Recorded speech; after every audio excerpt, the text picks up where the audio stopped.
Welcome back to the channel, everyone. And this is going to be a new series. I'm going to do it for all the playoffs.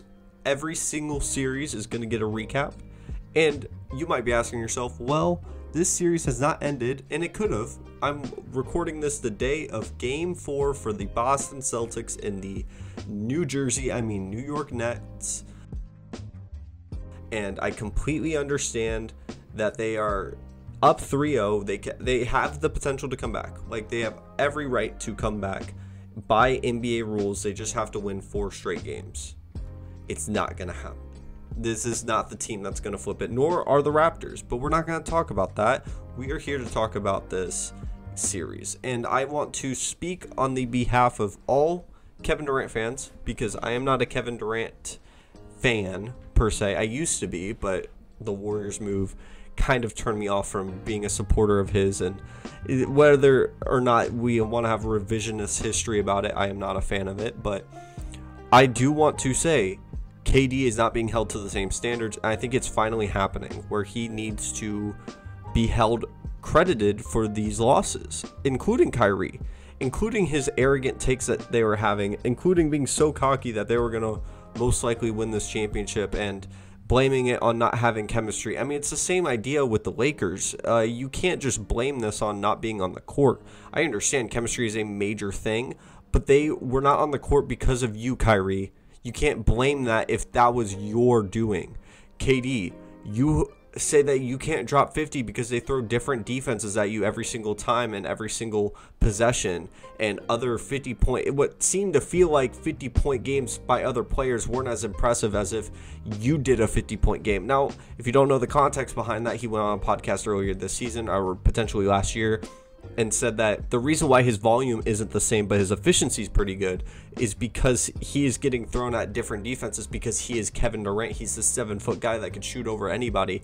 Truth of it is, everyone gets that. I mean, Devin Booker dropped 70. You don't think the Boston Celtics, who at the time were a pretty solid defensive team who ended up winning that game, didn't throw different defenses at Devin Booker? Sometimes you're just that guy that night and you're able to drop those points. Now, it's not the expectation that Kevin Durant should drop 50 every night, but it's the expectation that if you're perennial potential, the best scorer of all time, you don't shoot 11 shots on a prime time game at home, which didn't feel like a home game, which is more disappointing on the Nets side of things. Not to mention, you have Seth Curry, who's a shooter. You have all the pieces there, and Blake Griffin outshines you. Blake Griffin in 2022, who is not anywhere near his athletic peak, hit a couple of threes, was sweating like he had never played basketball before, and he just got thrown in. I am just appalled by this. I am appalled, and there's nothing I'm going to say that's going to change the minds or be different than what anyone else is saying. Now, I'm not going to say what Stephen A. Smith is saying, which is some blasphemy. I can't even get into what ESPN... Honestly, every playoff game that I've watched where it's been on ESPN, the pregame and the halftime show have been snooze fest. Jalen Rose, Stephen A. Smith, they are so redundant and boring to watch. I get excited every time it's TNT, because at least those guys are entertaining. These guys are just saying things to say things, but I'm not going to get into that. Kyrie, you have become overrated, and you could say this is very much reactionary or very much was it recency bias. I get that, and I'm not gonna say KD is not a top 5 player in the NBA because of this one series. The exception doesn't make the rule, but it's not a good look. And I never said Kyrie was a perennial top 10 player in the league. I never said he was the best point guard in the league by any means, because outside of scoring and outside of flashiness, I don't really know if he brings a lot to the basketball court. And for a guy that is refusing to play the first half of the season and not being a team player, just represents what the Nets were as a total. And I'll get to the Celtics, because to set up the greatness of what the Celtics have done, I need to talk about the downfall of the Nets. And one thing I was telling my roommate when we were watching all that basketball on Saturday, which was just peak basketball. It was so enjoying. Like, every single game was fantastic to watch. And one thing I pointed out was the Nets don't play like a basketball team. They play like almost like an AAU team. One-on-one, you get some screen actions, you get some pretty good plays. Goran Dragic clearly is trying to play like a basketball player, Whereas KD and Kyrie, they kind of play one-on-one, and it's a simple offense for a simple coach, who I believe Steve Nash has all the capability to be a good coach, but he's thrown into a situation where, honestly, you probably would have been better off with Dwayne Casey. And that's, like, I think Steve Nash has the intelligent mind to be a good head coach, but he needs some years under coaching experience, and he doesn't have that as an assistant yet. I honestly think if they had Mike D'Antoni at the helm, I think they would go through the exact same situation, just because Mike D'Antoni's offense might get figured out by the Celtics defense. Not to mention, you have a lot of guys that are trying to win. I completely understand that this Nets team does not have Ben Simmons, and I will not talk about Ben Simmons in this video. If you're mad about that, okay, I don't care. I don't care about Ben Simmons right now. I don't care about this. It was a dumb decision to trade James Harden and get Ben Simmons and assume that he was going to immediately come back and play. And clearly he has not. He still wants his $20 million. He's crying like a baby. I understand, and I pray that his mental health is okay. By all means, if he's going through anything mentally or physically that is causing him pain, I hope he is okay.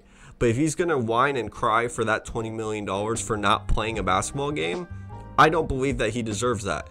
It's a wild concept, and I don't care. I'm not going to talk about Ben Simmons because, honestly, I don't think he makes a difference other than the defensive side of the ball, and their offense is what has been struggling. Seth Curry has played some decent ball, not fantastic. He's not a fantastic defender to begin with, and this Nets team is constructed very loosely with no cohesive team. And KD, you left the best situation in the NBA for this. You made that decision. You wanted to pave this road, and now it's looking like you might end up being a Boston Celtic next year because you want to leave teams to go join the ones that beat you. I hate to say it, bro. I hate to say it. You can get mad at Twitter. You can get mad at all these people hating on you. You could say, oh, well, I'm just a hooper. These fans' opinions don't matter. I don't care, bro. I do not care. I will say this to your face. You have been a disappointment this series, and it's clear that you don't care. And if you don't care, cool. Get your bag. You already got your rings. You got your finals MVP. Wrap it up. Move on. But I don't get why you left your situation to go to a harder one because you wanted to pave your road. You and Kyrie were both wanting to pave this alpha road to prove that you can win a championship, and in 2 years you have proved nothing. Now let's talk about the Celtics. Let's talk about the Celtics. Let's talk about something that'll make me happy, something that will be joyful to talk about, something that won't make me stress about trying to edit this video on my computer because it's going to be a pain. It's going to be horrible, and I cannot wait to make more content for you guys. But Jason Tatum is fantastic. Now, I don't think he's on the same hierarchy as KD, as what was it, the truth was saying, Paul Pierce, but he is playing fantastic. He is trying his hardest on defense. He is showing that he wants to win that first championship, and I think that the Boston Celtics are built to win a championship right now. Marcus Smart, my defense player of the year pick, playing fantastic defense. He's doing a remarkable job. This switching is ridiculous. Al Horford's last ride, I think it's ridiculous how good he's been playing, and he's been able to shoot threes, and they play like a team. It's just, when they are going on runs, it's not just Jason Tatum or Jaylen Brown going off, like almost like when Tyrese Maxey was going off, where it was just him going off. It's like everyone's getting their shots, everyone's getting a bucket. They haven't needed Robert Williams, which has been the most impressive part of all of this. They have not needed him, and he comes back off a torn meniscus because he wants to prove himself. Now, it's also a contract year, I would like to mention that, but he is also playing fantastic. I love this team. Grant Williams has played fantastic defense. On the offensive side of the ball, it's a little shaky, but he's playing great. Peyton Pritchard played ridiculously good. Like, it made me stand up for a second and be like, okay, Peyton, okay, you dropped 81 in a pickup game, but now you can go drop up some buckets. He's playing fantastic ball. I just love everything the Celtics are doing. Celtics Warriors, that's my pick right now. I know that's the hot pick. I think it's pretty obvious that that's going to be the end up, but man, the Celtics, there's not a lot to talk about here. I want them to go against the Bucks, and then let's see what Giannis can do, because I'm a huge Giannis guy, and I love Jason Tatum as well. But if Giannis can't beat this defense, I don't know if anyone can. And maybe the Warriors with Jordan Poole playing fantastic, but it's going to take a lot to beat them. I'm trying to wrap this up. I mean, I could talk about this series for a while, and there's nothing that I'm going to say that's going to make anything different, but yeah, the Nets, I don't know what to do next with them, and I might make a video trying to predict what they can do next, but they've kind of dug themselves in a hole, and this is probably one of the biggest disappointments. I mean, I understand the East was much tougher, and you didn't have your co-star, but we could build up these excuses all we want. We can keep giving them another gap or another break, but we don't give stars the same break. We don't give stars that same level of I guess not respect, because I understand everyone respects that KD could drop 60 right now against Boston and make the game 3-1. But the respect isn't gone, but it's slowly diminishing. Okay, there's nothing else I can say about this. My camera is about to die, but let's get this outro real quick. Thank you so much for watching. Please leave a like, sub, anything you want. I'm trying to hit 1,000 subs by the end of the summer. Be prepared for a bunch of content to be coming out as soon as the school year is over. And thank you so much for watching. Let me know what you think the NBA Finals is going to be. Thank you so much for watching. Have a wonderful day.